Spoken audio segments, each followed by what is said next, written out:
सौतन जैसी जेठानी वाले ससुराल में रसोई।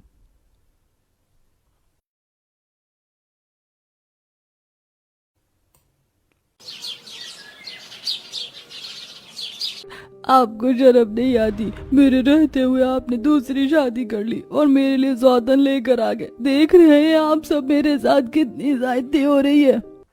पड़ोसियों को सुना कर क्या दिखाना चाहती है? मेरा बेटा अकेले घर चलाएगा। मुझे तो अपनी नई बहू बहुत पसंद है।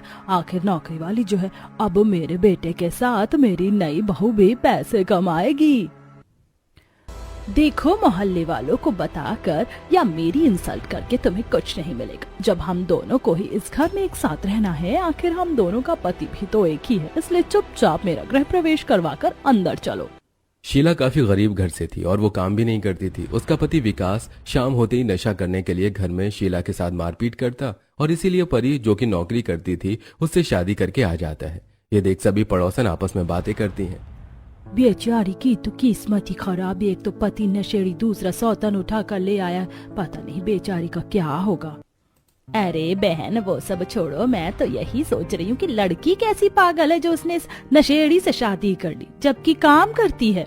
अरे मेरे घर की बातें करना बंद करो और अपना घर संभालो। जाओ, भागो यहाँ से। ये हमारे घर का मामला है, हम खुद देख लेंगे। अब सभी पड़ोसी अपने अपने घर चले जाते हैं, पर घर में बैठकर भी आशा और उसका पूरा परिवार शीला और उसके परिवार की बातें करता है। माँ आंटी सच में कितनी गंदी है ना। शीला भाभी के साथ बिल्कुल सही नहीं हो रहा है। जब पूरा परिवार एक साथ बातें कर रहा होता है, तभी सुरेश के फोन पर पंडित जी का फोन आता है और सुरेश अपने घर वालों से कहता है, आकाश, रवि, बेटा शाम को हमें पंडित जी के घर जाना पड़ेगा। उनकी तबीयत ठीक नहीं है, इसलिए वो आ नहीं पाएंगे और उन्होंने रवि के लिए एक लड़की देखी है। अरे वाह, ये तो बहुत अच्छी बात है। अब मेरी भी देवरानी आएगी और मैं बनूंगी जेठानी। सुरेश की बातें सुनकर पूरा परिवार काफी खुश होता है और शाम को आशा अपने पति और बहू बेटे के साथ पंडित जी के घर जाती है, जहां वो लोग पंडित जी के साथ बैठते हैं और लड़की की फोटो देखकर इस रिश्ते के लिए हाँ कर देते हैं। माँ, मुझे तो रवि के लिए लड़की बहुत पसंद है। मैं तो कहता हूँ जल्द लड़की वालों के घर जाकर इस रिश्ते के लिए हाँ कर देते हैं। अगर आपको लड़की पसंद है तो मैं कल ही लड़की वालों से बात कर लेता हूँ और फिर हम रवि बेटे की चटमंगनी पर ब्याह करवा देंगे। अब पूरा परिवार रिश्ता पक्का करके घर आता है। समय गुजरता है और बहुत जल्द रवि का रिश्ता निशा नाम की लड़की से तय हो जाता है।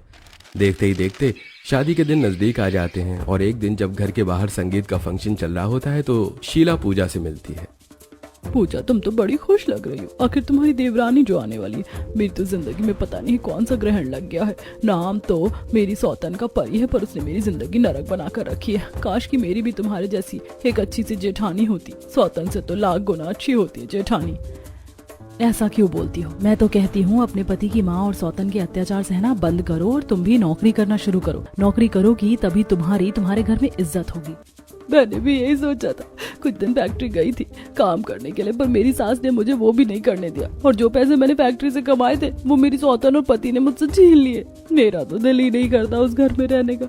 नौकर बना रखा है मुझे तो। जब शीला पूजा को अपने दुख बताती है तो पूजा को उसके लिए काफी बुरा लगता है। इसी तरह एक हफ्ता बीत जाता है और निशा शादी करके अपने ससुराल आती है और आज ससुराल में उसकी पहली रसोई होती है, जिसमें उसने कई तरह के पकवान बनाए होते हैं और सभी घर वाले उसके हाथों का पकवान खाकर उसकी तारीफ करते हैं। अरे हमारी छोटी बहू के हाथों में तो बड़ी बहू से ज्यादा स्वाद है। भाभी, कमाल कर दिया आपने खाना बनाने में। ऐसा लग रहा है जैसे कि हम होटल का खाना खा रहे हैं।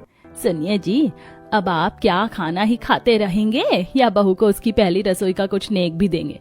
बहू रुको, मैं अभी तुम्हारे लिए अपने सोने के कड़े लेकर आती हूँ जो मैंने खास अपनी छोटी बहू के लिए संभाल के रखे हैं। और ये मेरी तरफ से 5,000 रुपए, तुम्हारी पहली रसोई का शगुन। सुरेश अपनी नई बहू को 5,000 रुपए और आशा अपनी बहू को अपने सोने के कड़े देती है, जो देख पूजा को काफी बुरा लगता है। ठीक है, मेरी देवरानी मुझसे ज्यादा अच्छा खाना बनाना जानती होगी, पर ये तो सरासर नाइंसाफी है मेरे साथ। मेरी पहली रसोई में पापा जी ने मुझे 1,000 रुपए और माँ जी ने मुझे सिर्फ चांदी की पायल दी थी और निशा को इतना सब कुछ, जबकि देवर जी ज्यादा कमाते भी नहीं। इस घर का खर्चा भी मेरे पति के कंधों पर है। अपने सास ससुर का भेदभाव देखकर पूजा को बुरा लगता है, पर वो कुछ नहीं बोलती। इसी तरह 2 दिन बीत जाते हैं और एक दिन आशा घर के बाहर सब्जी लेती अपनी पड़ोसन से बातें कर रही होती है। क्या बात है आशा बहन, आजकल नजर नहीं आती तुम। लगता है नई बहू ने घर से बाहर निकलना बंद कर दिया तुम्हारा। अब तो आशा बहन पहले से मोटी भी हो गई, लगता है छोटी बहू के हाथ का कुछ ज्यादा ही खा रही हो। सही कहा तुमने, छोटी बहू के हाथों का खाना तो खा ही रही हूँ मैं ज्यादा। आखिर मेरी छोटी बहू खाना ही इतना अच्छा बनाती है। मेरी छोटी बहू बड़ी बहू से ज्यादा गुणी है। मैं तो खुशकिस्मत हूँ जो मुझे इतनी अच्छी बहू मिली। आशा तुम तो ऐसे कह रही हो जैसे कि तुम्हारी बड़ी बहू कुछ करती ना हो। ऐसा नहीं है, पर मेरी बड़ी बहू से ज्यादा गुणी संस्कारी मेरी छोटी बहू है। मुझे तो लगता है मेरे बुढ़ापे का सहारा भी हमारी छोटी बहू ही बनेगी। जब आशा अपनी पड़ोसियों से बात कर रही होती है तो पूजा अपनी सास की सारी बातें सुन लेती है और एक बार फिर उसे गुस्सा आ जाता है और वो मुंह बनाते हुए अंदर जाती है, जहां निशा सोफे पर बैठी अपनी जेठानी से कहती है, दीदी शाम होने को है, माँ जी तो बाहर है, आप ही बता दो आज खाने में क्या बनाऊं। मैं कुछ भी बोलूंगी तो माँ जी को पसंद नहीं आएगा, इसीलिए तुम माँ जी से ही पूछकर उनकी पसंद का खाना बनाना। नाराज पूजा मुंह बनाकर अपने कमरे में चली जाती है और निशा अकेले खाना बनाने जाती है। भाभी आप अकेले आज रसोई में काम कर रही हैं, अगर मेरी हेल्प चाहिए तो बता दीजिए, मैं करवा दूंगी। वैसे बड़ी भाभी कहाँ है? पता नहीं जेठानी जी को क्या हुआ है। मैंने उनसे पूछा क्या बनाना है खाने को, तो नाराज होकर अपने कमरे में चली गई और तब से अपने कमरे में ही है। अच्छा मैं देख कर आती हूँ। काजल अपनी भाभी से मिलने के लिए उनके कमरे में जाती है। भाभी आप अपने कमरे में आराम से बैठिए, नीचे छोटी भाभी अकेले खाना बना रही है, उनकी मदद करवा दो। काजल मेरे सिर में दर्द हो रहा है, अब क्या मैं कुछ देर आराम भी नहीं कर सकती? हाँ हाँ भाभी क्यों नहीं, मुझे पता नहीं था, आप आराम कर लो, मैं मदद करवा देती हूँ। इतना बोलकर काजल खुद मदद करवाने के लिए रसोई में जाती है। इसी तरह 2 दिन बीत जाते हैं और जब विनोद और आशा की हल्की हल्की तबीयत खराब होती है तो निशा उनकी काफी अच्छे से देखभाल करती है। ऐसे ही एक दिन परिवार टीवी देखते हुए, माँ जी आपकी दवाई का समय हो गया है, आप जल्दी से खाना खा लो, मैं आपकी दवाई लेकर आ रही हूँ। और पापा जी मैं आपके लिए सूप बना कर लाई हूँ, आपको कुछ दिनों से कोल्ड है ना, इसे पीने से आपका जुकाम ठीक हो जाएगा। बहू तुझे हम सबका कितना ख्याल रहता है, हम सब टीवी देख रहे हैं और तू अकेले इतना सारा काम कर रही है। बड़ी बहू थोड़ी छोटी बहू के कामों में मदद करवा दिया करो। अरे ये तो एक नंबर की कामचोर है, ये क्या ही मदद करवाएगी। देवरानी आ गई है तो ये क्यों भला काम करने लगी। काम के नाम से तो इसे ऐसे ही बुखार चढ़ जाता है। देख लेना जी, आप हमारे बुढ़ापे का सहारा तो हमारी निशा बहू और रवि बेटा ही बनेंगे, भले ही रवि आकाश से कम कमाता है। घर खर्च मेरे पति चला रहे हैं, अभी मेरी देवरानी को आए 1 महीना भी नहीं हुआ और माँ जी को पहले ही पता चल गया कि बुढ़ापे का सहारा कौन बनेगा। देवरानी के आने से पहले पिछले 2 साल से जो मैं उनकी सेवा कर रही हूँ, ये सब नजर नहीं आया।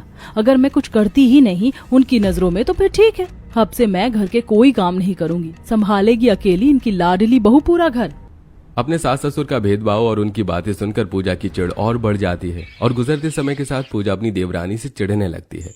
और एक रात वो जब नाइट ड्रेस पहने बेड पर बैठी तो, सुनिए जी, मैंने कभी नहीं सोचा था कि माँ जी और पापा हमारे साथ ऐसा करेंगे। माना कि देवर जी कम कमाते हैं, पर माँ पापा को भी तो सोचना चाहिए ना कि घर का खर्चा आप ज्यादा उठाते हैं। उनकी दवाई, काजल की पढ़ाई, घर का खर्चा सब हम देखते हैं, फिर भी माँ जी और पापा जी हमारे साथ इतना भेदभाव करते हैं। मेरी पहली रसोई में उन्होंने मुझे कुछ नहीं दिया सिवाय 1000 और चांदी के पायल के, पर देवरानी जी की पहली रसोई पर उन्हें सोने के खड़े और 5000 रुपए दिए गए।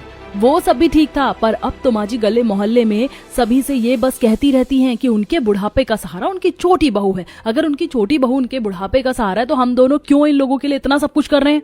लगता है माँ ने जो उस दिन बोला वो तुम्हें कुछ ज्यादा ही बुरा लग गया। माँ की बातों को दिल पर मत लिया करो, तुम तो जानती हो ना माँ ऐसी ही है। कुछ दिन में जब उनका मूड ठीक रहेगा तो देखना तुम उनकी फिर से लाडली बन जाओगी। आकाश पूजा की बातों पर ज्यादा ध्यान नहीं देता और उसे भी चीजों को इग्नोर करने की सलाह देता है, पर गुजरते समय के साथ पूजा की चिढ़ अपनी देवरानी को लेकर बढ़ती ही जाती है। ऐसे ही एक दिन जब दोनों देवरानी जेठानी काम कर रही होती हैं तो चाय लेकर पूजा अपनी सास के कमरे में जाती है, जहां वो बाहर खड़े होकर बेड पर बैठे अपने सास ससुर की बातें सुनती है। सुनिए जी, मैं क्या कह रही थी, हमने जो 4 FD करवाई हैं उसमें से 2 1-1 लाख वाली अपने छोटे बेटे के नाम कर देते हैं और 50-50 हजार वाली अपने बड़े बेटे के नाम, और मसूरी में जो हमारी जमीन है वो हम रवि को दे देंगे। आकाश तो अच्छा पैसा कमाता है, उसकी तो मुझे कोई चिंता नहीं, वो तो अपना घर परिवार अच्छे से चला लेगा। बोल तो तुम बिल्कुल ठीक रही हो, पर कहीं अपने हमारे दोनों बेटों में दरार आ गई तो? हमारे दोनों बेटों के बीच में दरार क्यों आएगी? क्या आकाश को नहीं पता उसके छोटे भाई के हालात कैसे हैं? कहाँ वो 50,000 कमाने वाला और कहाँ आकाश 2 लाख महीने कमाने वाला। दोनों में बहुत फर्क है, और आकाश तो खुद चाहता है कि उसे कुछ न देकर उसके छोटे भाई को दिया जाए। उसे नहीं लगेगा, दोनों भाई में बहुत प्यार है। अरे भाग्यवान, अभी तुम समझ नहीं रही। तुम्हारा कहना बिल्कुल सही है, पर थोड़ा समय दो। अभी तो हमारे छोटे बेटे की शादी हुई है, पहले दोनों का घर बस जाने दो, उसके बाद हम आकाश से बात करेंगे। माँ जी और पापा जी दोनों भाइयों में इतना भेदभाव करते हैं, मैंने तो कभी सोचा ही नहीं था। हम बहू तो पराए घर की हैं, समझ में आता है, पर अपने बेटों के साथ भी ऐसा भेदभाव। माँ जी और ससुर जी दो नजरों से अपने बच्चों को देख रहे हैं। जब उन्हें सब कुछ देवर जी को ही देना है तो मैं क्या पागल हूँ जो उनकी सेवा करूँ? वैसे भी तारीफों के पुल तो देवरानी जी के ही बंधते हैं, तो वही करे इनका सब कुछ। अपने सास ससुर की बातें सुनकर पूजा अपने सास ससुर को चाय दिए बिना अपने कमरे में चली जाती है और कुछ ही देर में आशा चिल्लाती हुई निशा के पास नीचे रसोई में जाती है। बहू, लगता है बड़ी बहू की संगति में रहकर तू भी आलसी हो गई। तुझसे मैंने 1 कप चाय मांगी थी, तेरे ससुर जी भी बिना चाय पिए बाहर अपने दोस्तों के साथ चले गए। पर माँ जी, मैंने तो दीदी को चाय लेकर भेजा था आपके कमरे में, उन्होंने आपको आपकी चाय नहीं दी। जब आशा को यह पता चलता है कि पूजा ने उसे उसकी चाय नहीं दी तो वो और पूजा पर चिल्लाने लगती हैं, जिससे पूरा परिवार जमा हो जाता है। क्या हुआ माँ, क्यों शाम को इतना चिल्ला रही हो? माँ, इस उम्र में इतना चिल्लाना सही नहीं है। आप अपना गुस्सा शांत रखा करो, वरना ब्लड प्रेशर हाई हो जाएगा। ब्लड प्रेशर तो मेरा वैसे भी हाई हो जाता है तेरी बीवी की वजह से। देख रही हूँ तेरी बीवी के चाल ढाल, कुछ दिनों से कितने बदलते जा रहे हैं। बड़ी बहू, जब छोटी बहू ने तुझे चाय दिया था और बोला था कि मुझे दे दे, तो मेरी चाय कहाँ गई? मैं कोई आपकी नौकरानी नहीं, वैसे भी आपकी सेवा तो आपकी छोटी बहू करती है ना, तो उसी को बोलो, मुझ पर क्यों चिल्ला रही हो? पूजा, ये क्या तरीका है माँ से बात करने का? आप मुझे तरीका मत सिखाओ, मैं ऐसे ही हूँ। नाराज पूजा वहां से चली जाती है। पूजा का बदला रूप देखकर सभी घर वाले परेशान हो जाते हैं। अब इसी तरह पूजा अपनी देवरानी को परेशान करने लगती है। ऐसे ही एक दिन पूजा आराम से छत पर झूले पर बैठकर किताब पढ़ रही होती है, तभी वहां निशा आती है। दीदी, 12 बजने वाले हैं, चलिए ना लंच बना लेते हैं। तुम ही जाकर बना लो लंच, मेरे सर में दर्द है और सभी को तुम्हारे हाथों का खाना पसंद है।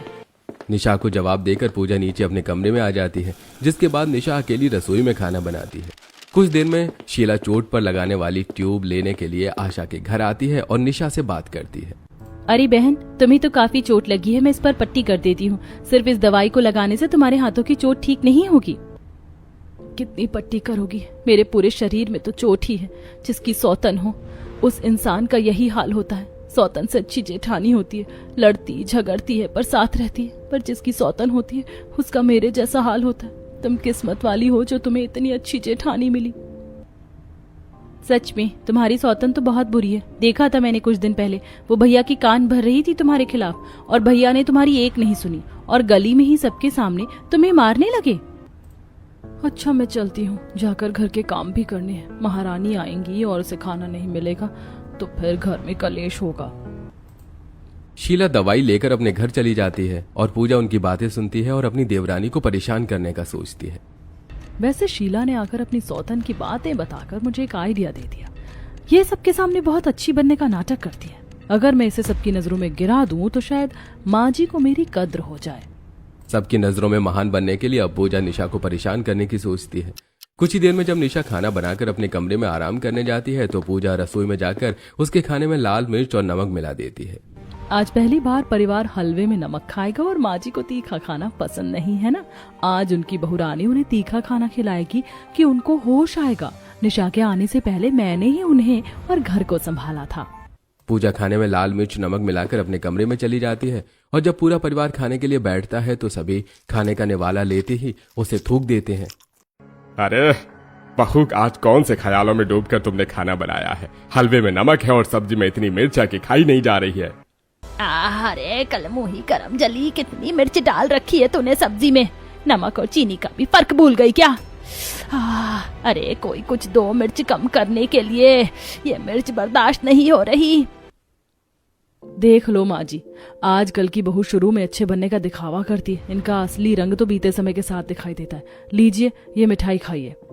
पूजा मौके का फायदा उठाती है और अपने सास के कान भरती है। ये देखकर निशा रोने लगती है और रवि अपने घर वालों से कहता है, आप सब मेरी बीवी को सुनाना बंद कीजिए। मैंने देखा था भाभी आपको, निशा के खाना बना कर जाने के बाद आप रसोई में गई थी। ऐसा तो नहीं कि आपने ही निशा का खाना खराब किया है।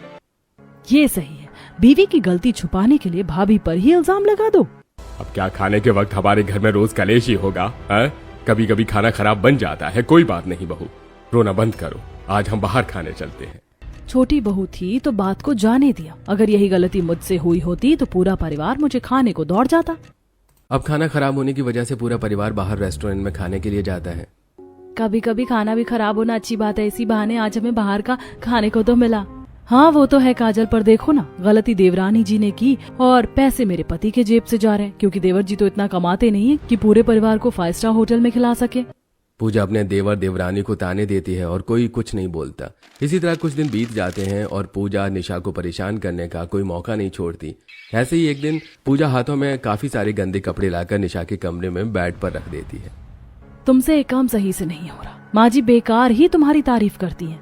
जब तुम नहीं थी ना तो सबके कपड़े मैं अकेले हाथ से धोती थी, और मशीन के आने के बाद भी तुम सभी के कपड़े नहीं धो पा रही। खैर आज तो मशीन खराब है, इसलिए हाथ से कपड़े धोने पड़ेंगे। पर दीदी इनमें से कुछ कपड़े तो साफ हैं, मैंने कल ही धोए थे। आप साफ कपड़े क्यों लेकर आ गई? इन्हें तुम साफ बोलती हो, मैं तुम्हें दिखाऊंगी साफ कपड़े किसे बोलते। फिलहाल इन्हें साफ करो, मेरे हाथों में दर्द है, मैं तुम्हारी मदद नहीं कर पाऊंगी। निशा पूजा की इज्जत करती थी, इसीलिए वो उससे ज्यादा सवाल जवाब नहीं करती और सारे गंदे कपड़े छत पर ले जाकर अकेले हाथों से धोने लगती है। तभी शीला छत पर कपड़े डालने आती है और निशा को देख, अरे निशा तुम अकेले इतने सारे कपड़े धो रही हो, तुम्हारी तो जेठानी भी है, उससे बोलो तुम्हारी मदद करवा देगी। मेरी तो सौतन है, वो तो बस मुझे परेशान करना चाहती है। मेरी जेठानी भी सौतन से कम नहीं है। मैं तो कहती हूँ मेरी जेठानी से अच्छी तुम्हारी सौतन है। कम से कम जब तुम बीमार होती हो तो वो काम तो करती है। वो तो इसलिए करती है ताकि मैं जल्दी ठीक हो जाऊं और फिर से घर के काम करूं। वैसे सौतन से बुरी कोई नहीं, जेठानी तो बहुत अच्छी होती है, और तुम्हारी जेठानी तो सच में अच्छी है। एक दिन मेरी जेठानी के साथ बैठ कर देखो, उसकी अच्छाई पता चल जाएगी। शीला कपड़े डालकर वहां से चली जाती है। इसी तरह कुछ दिन और बीत जाते हैं और एक दिन जब निशा पूरे घर में पोछा लगा रही होती है तो जानबूझकर पूजा दुकान जाती है और गंदी चप्पल लेकर घर में आती है जहां निशा पोछा लगा रही थी। दीदी आप क्या कर रही हो? घर सूखा भी नहीं था, मैं अभी पोछा लगा रही हूँ और आप कीचड़ वाली चप्पल लेकर घर में आ गई। देखो आपके पूरे पैर के निशान छप गए हैं। हाँ तो मैं तुम्हारा पोछा लगने का इंतजार करूँ और घर के बाहर खड़ी रहूं? पूजा भाभी, निशा भाभी के कहने का वो मतलब नहीं था। उन्होंने अभी अभी पोछा लगाया था, 2 मिनट रुक जाती। क्यों काजल, मैं भी तो पहले घर के काम करती थी, पोछा लगाती थी, तब तो कोई नहीं रुकता था। और अगर मेरे बाहर जाने से और घर में आने से सबको इतनी ही दिक्कत हो रही है ना, तो अब से मैं बाहर से कोई सामान नहीं लेकर आऊंगी। निशा अब से तुम मार्केट भी जाना। पूजा सारा सामान टेबल पर रखकर अपने कमरे में मुंह बनाकर चली जाती है। ये देखकर काजल को काफी बुरा लगता है और वो अपनी भाभी से कहती है, पता नहीं भाभी को क्या हो गया है, कुछ महीने से वो अलग ही बर्ताव कर रही हैं। कुछ नहीं हुआ, उन्हें अच्छा लगता है मुझे परेशान करने में। ऐसी जेठानी से अच्छी शीला की सौतन है। कौन कहता है कि सौतन बुरी होती है? मेरी जेठानी किसी सौतन से कम नहीं है, कोई मौका नहीं छोड़ती मुझे परेशान करने का। एक काम खुद करती थी, अब वो भी उसने मेरे सर मर दिया। इतना बोलकर निशा पोछा लगाना छोड़कर पहले रसोई का सारा सामान रसोई में रखकर आती है और उसके बाद दोबारा से पोछा लगाती है। और ये देखकर पूजा को काफी अच्छा लगता है। इसी तरह समय गुजरता है और आए दिन पूजा निशा को परेशान करती है, जिससे परेशान होकर अब निशा भी अपने पति से कमरे में बैठकर अपनी जेठानी की शिकायत करती है। मैं परेशान हो गई हूँ आपकी भाभी से। ऐसा कोई मौका नहीं होता कि वो मुझे परेशान न करे। आप माँ जी और पापा जी से बात कीजिए और हम दोनों के बीच का काम बंटवा दीजिए। मैं अकेले इतना सारा घर का काम नहीं कर सकती, मुझे और भी बहुत काम होते हैं। निशा जरूर कोई बात है, तभी भाभी तुम्हें परेशान कर रही है, वरना भाभी बहुत अच्छी हैं। और मैं किस मुंह से माँ से काम बांटने की बात कहूँ? पूरा घर का खर्चा भैया ही संभालते हैं, क्योंकि मैं जो कमाता हूँ वो सारे पैसे तो इधर उधर की चीजों में और हमारी किस्तें भरने में खत्म हो जाती हैं। रवि की बात सुनकर निशा का मुंह बन जाता है। ऐसे ही एक दिन निशा की तबीयत थोड़ी खराब होती है, जिस वजह से वो सही से घर के काम नहीं करती और पूजा गंदा घर अपनी सास को दिखाते हुए कान भरती है। देखिए माँ जी, लग रहा है आज देवरानी जी ने घर में झाड़ू भी नहीं लगाया। ऊपर पौधे भी सूख चुके थे, मैं पानी देकर आई हूँ। कल जो कपड़े तार पर रखे थे वो भी उतार कर मैं इस्त्री कर रही हूँ। जो लड़की घर के काम नहीं कर सकती, आप उससे उम्मीद पाल कर बैठी हैं कि वो आपके बुढ़ापे का सहारा बनेगी। आप मुझे बताओ, आपके बुढ़ापे का सहारा कैसे बनेगी? देवर जी तो अच्छा कमाते भी नहीं है और ना ही वो नौकरी बदलना चाहते हैं। कितनी बार आकाश जी ने बोला है कि ये कंपनी छोड़कर उनकी कंपनी में लग जाए, पर नहीं, इन पति पत्नी को किसी की सुननी कहाँ है। दीदी अगर आपको घर इतना ही गंदा लग रहा है तो आप साफ कर दो। आज मेरी तबीयत ठीक नहीं है, इसीलिए मैंने घर के काम नहीं किए। पर आपको देखो, सिर्फ अपनी साड़ी प्रेस कर रही हूँ और माँ जी के कान भर रही हूँ। पता नहीं आपको मुझसे क्या दुश्मनी है। देख रही हूँ माँ जी देवरानी जी को, आए अभी ससुराल में 1 साल भी पूरा नहीं हुआ और 6 महीने के अंदर मुझे उल्टा जवाब देना सीख गई हैं। रहने दे पूजा बहू, जब से छोटी बहू आई है तब से तेरे भी हाव भाव बदल गए। मुझे नहीं दिखता क्या कि तू उसे कैसे परेशान करती है? और आज बहू की तबीयत ठीक नहीं है इसलिए काम नहीं हुआ, वरना वो काम बहुत अच्छा करती है। निशा की तबीयत खराब होने की वजह से आशा पूजा को ही सुना देती है और ये देखकर पूजा मुंह बनाकर अपने कमरे में चली जाती है। ऐसे ही एक दिन निशा रसोई का सामान लेने के लिए मॉल जाती है, जहां उसकी मुलाकात उसकी दोस्त से होती है। अरे निशा, तू यहाँ कितने दिनों बाद मिली है? शादी के बाद तो तू भूल ही गई हमें। अरे यार क्या बताऊं, घर में इतने काम होते हैं कि फुर्सत ही नहीं मिलती। तुझे घर के कामों से फुर्सत नहीं मिलती? अरे तेरी तो जेठानी है फिर भी। अरे यार जेठानी की तो बात ही मत कर, मेरी जेठानी सौतन से कम नहीं है। इससे तो अच्छा मेरी एक सौतन होती। अरे बाप रे बाप, तेरी जेठानी इतनी बुरी है। अब निशा सारी बात अपनी दोस्त को बताती है, जिसे सुन। सच में यार, तेरी जेठानी तो बड़ी खतरनाक है, बच के रहना। इस तरह दोनों दोस्त एक साथ शॉपिंग करके घर के लिए निकलती हैं और जब निशा घर आती है तो वो देखती है कि शीला को उसका परिवार और सौतन मारते हुए घर से निकाल रहे हैं। अरे क्यों बेचारी को घर से निकाल रही हो? कहाँ जाएगी वो?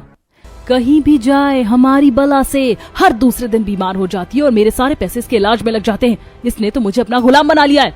बेचारी को मारोगे, खाने को नहीं दोगे तो बीमार तो पड़ेगी ही ना। शीला बहू, इनके हाथ पैर जोड़ने से अच्छा है कि तू कहीं अकेले ही रह, चली जा यहाँ से। सही कह रहे आप सब, इस घर में घुट घुट के मरने से तो अच्छा है कि मैं अकेले अपने हिसाब से अपनी जिंदगी जीऊं। पहले मुझे ये लगता था कि मैं कहाँ जाऊंगी, क्या करूंगी, पर अब मैंने सोच लिया है कहीं भी चली जाऊं पर यहाँ नहीं रुकूंगी। बेसहारा शीला को देखकर निशा को उसके लिए काफी बुरा लगता है और शीला पड़ोसियों को समझाने पर अपने पति का घर छोड़कर वहां से चली जाती है। तो वहीं शीला के घर का कलेश देखकर सुरेश और आशा डर जाते हैं और अपने कमरे में बैठकर बात करते हैं। तभी काजल भी अपनी माँ से बात करने के लिए आती है और अपने माता पिता की बात सुनती है। कुछ दिनों से बड़ी बहू का रवैया मुझे ठीक नहीं लग रहा है। वो भी शीला की सौतन की तरह कोई बड़ा कदम उठाए उससे पहले वकील को बुला लेते हैं और जीते जी सब कुछ अपने छोटे बेटे के नाम कर देते हैं, ताकि वो कल को मेरे छोटे बेटे बहू के साथ कुछ गलत ना कर सके। मैंने फोन किया है वकील को, वो अगले हफ्ते आएंगे। अभी कहीं बाहर गए हैं, एक हफ्ता सब्र रखो। अपने माता पिता की बात सुनकर काजल बड़ी हैरान और परेशान होती है। भाभी की इस हरकत की वजह से माँ कितना गलत फैसला लेने जा रही है, मुझे भाभी को समझाना चाहिए। काजल अपनी बड़ी भाभी को समझाने के लिए उनके पास जाती है और उनकी भी बातें कमरे के बाहर से सुनती है। सुनिए जी, मैंने पापा जी को वकील से बात करते देखा था। अगले हफ्ते वकील जी घर आ रहे हैं। मैं नहीं जानती कि वो लोग वकील को क्यों बुला रहे हैं, पर मैं आपको बता रही हूँ, माँ जी और पापा जी सब कुछ रवि और निशा के नाम करना चाहते हैं। आप खुद सोचो ना, जब हमारे माता पिता ही हमारे सगे नहीं है तो हम उनके लिए इतना क्यों सोचे? हमें खुद ही सब कुछ करना है तो हम क्यों इस घर में रहें? वो हमें निकाले, इससे अच्छा है कि हम खुद शांति से चले जाते हैं। कहीं माँ जी हमारा हाल भी शीला की तरह ना कर दे, वैसे ही उन्हें हमारी कदर नहीं। भाभी, आप हमसे अलग होने की बात कर रही हो, पर क्यों? मैं माँ को समझाऊंगी, क्योंकि मुझे समझ में आ गया है आप क्यों छोटी भाभी को परेशान कर रही हैं और क्यों कुछ महीनों से आपका बर्ताव इतना बदला हुआ है। ऐसे फैसला लेने से कुछ नहीं होता, हमें एक दूसरे से बात करनी चाहिए। तुम क्यों बात करोगी काजल? तुम्हारी कोई सुनने वाला नहीं है और मैंने बिल्कुल सही फैसला लिया है। माँ जी को तो मेरी कदर ही नहीं है। जब हम लोग अलग हो जाएंगे तब माँ जी को मेरी कदर होगी। अपने भैया भाभी की बातें सुनकर काजल परेशान हो जाती है। वो अपना घर टूटने नहीं देना चाहती थी, इसलिए घर वालों को इकट्ठा करती है और बैठा कर सारी बातें अपनी माँ और छोटे भैया भाभी को बताती है। माना कि मैं घर में सबसे छोटी हूँ, पर इतनी समझ तो मुझ में भी है। मेरी दोनों ही भाभी बहुत अच्छी हैं, पर माँ, आपकी वजह से हमारा घर टूट रहा है। पापा, आप भी माँ की बातों में आकर गलत फैसला ले रहे हैं। बड़े भैया ज्यादा कमाते हैं तो क्या आप उनका हक मार लोगे? आप जानते भी हो भाभी ऐसा बर्ताव पिछले कुछ महीनों से क्यों कर रही हैं? क्योंकि बड़ी भाभी ने आप लोगों की बात सुन ली थी। माँ, मैं भैया की तरह काबिल बन सकूं, इसलिए आप उनका हक हिस्सा भी मुझे दे रही हैं। मुझे काबिल बनाने के लिए अपने बड़े भाई का हक हिस्सा नहीं चाहिए, मुझे बस अपने भैया भाभी का साथ चाहिए। माँ जी, हम आपके फैसले से बिल्कुल भी खुश नहीं है। हमें कुछ नहीं चाहिए। अगर आप चाहते हैं कि घर में शांति बनी रहे तो भैया भाभी को उनका हक दीजिए। और भगवान ने चाहा तो आज मेरे पति 50,000 कमा रहे हैं, आने वाले समय में वो भी महीने का 2 लाख कमाएंगे। भाभी, मुझे माफ करना, मुझे पता नहीं था आपकी नाराजगी की वजह, और मैं आपको शीला की सौतन से भी बुरा समझ रही थी। सही कहती थी शीला। नहीं निशा, माफी तो मुझे मांगनी चाहिए। तुम्हें तो कुछ पता ही नहीं था और मैंने बेकार तुमसे नाराज होकर तुम्हें इतना परेशान किया। दोनों देवरानी जेठानी एक दूसरे से माफी मांगती हैं और अपने बच्चों के बीच का प्यार देखकर आशा और सुरेश की आंखें खुलती हैं। जाने अनजाने हम बहुत बड़ी गलती करने जा रहे थे। अच्छा हुआ जो काजल ने हमारी बातें सुन ली और हमारी आंखें खोल दी। मैं गलत थी कि मेरे बुढ़ापे का सहारा मेरी छोटी बहू बनेगी, जबकि मेरी दोनों ही बहुएं बहुत अच्छी। पर फिर भी वकील जी तो आएंगे, लेकिन अब दोनों के हिस्से बराबर होंगे। इस तरह आशा को अपनी भूल का पता चलता है और अब पूजा भी अपनी देवरानी को परेशान करना छोड़ देती है और दोनों देवरानी जेठानी एक साथ रहती हैं और आशा की सेवा करती हैं।